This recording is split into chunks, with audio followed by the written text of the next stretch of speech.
উপজাতি যুবক মধুপুর থানাধীন দেবীপুর বাজারটিলা এলাকা হয়ে বিএসএফ এর কাছে অনুমতি নিয়ে বাংলাদেশ সীমান্তে কাজের উদ্দেশ্যে গিয়েছিল। সেই সময় অকারণে তাদের আটক করে বিজেপি। প্রথমে তাদের চণ্ডীদার বিউপিতে নিয়ে যাওয়া হয়, পরবর্তী সময়ে কসবা থানায় এবং শেষে ব্রাহ্মণবাড়িয়া থানায় নিয়ে তল্লাশি চালানো হয়। এদিকে বিএসএফ তাদের তৎপরতা শুরু করে এলাকায় চাঞ্চল্য ছড়িয়ে পড়ে। উপজাতি পরিবারের কর্তারা বিএসএফ এর সাথে যোগাযোগ করে তদবির করতে থাকে। বাংলাদেশে বর্তমান পরিস্থিতির কথা ভেবে পরিবার পরিজন ভীষণভাবে উদ্বিগ্ন হয়ে পড়ে। অবশেষে বিজেপি গভীর রাতে উপজাতি যুবকদের মিয়াপাড়া বিএসএফ এর হাতে প্রত্যর্পণ করে। বিএসএফ এর মধুপুর থানার পুলিশের মাধ্যমে তাদেরকে পরিবারের হাতে তুলে দেয়। পরিবারের কর্তারা ছেলেদের ফিরে পেয়ে নিশ্চিন্ত হন। যথাসময়ে বিএসএফ ও মধুপুর থানা পুলিশের হস্তক্ষেপের কারণেই উপজাতি যুবকরা পরিবার পরিজনের কাছে ফিরে আসতে সক্ষম হয়। কোন জায়গায় কাজ করতা?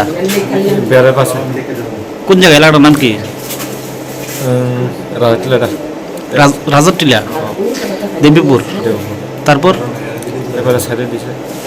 তোমরা আটক করছিল কে? কোন জায়গায় নিয়ে গেছে তোমরা?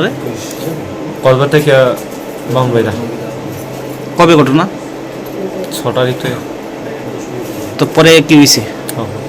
এখন তোমরা কে দিয়ে গেছে? না পুলিশ না বিএসএফ?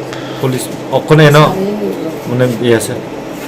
তোমরা কিছু করছেন নিয়ে আসিরা? না না না, তোমরা কাজের উদ্দেশ্যে গেছিলে এখানে না? কাজে। কতজন? আমরা 3 জন। বাড়ি বাড়ি রামাসুরি নন্দকুমার। তোমার নাম? দুর্যোধন দেববর্মা। এর নাম? বিমল দেববর্মা। টমেন দেববর্মা।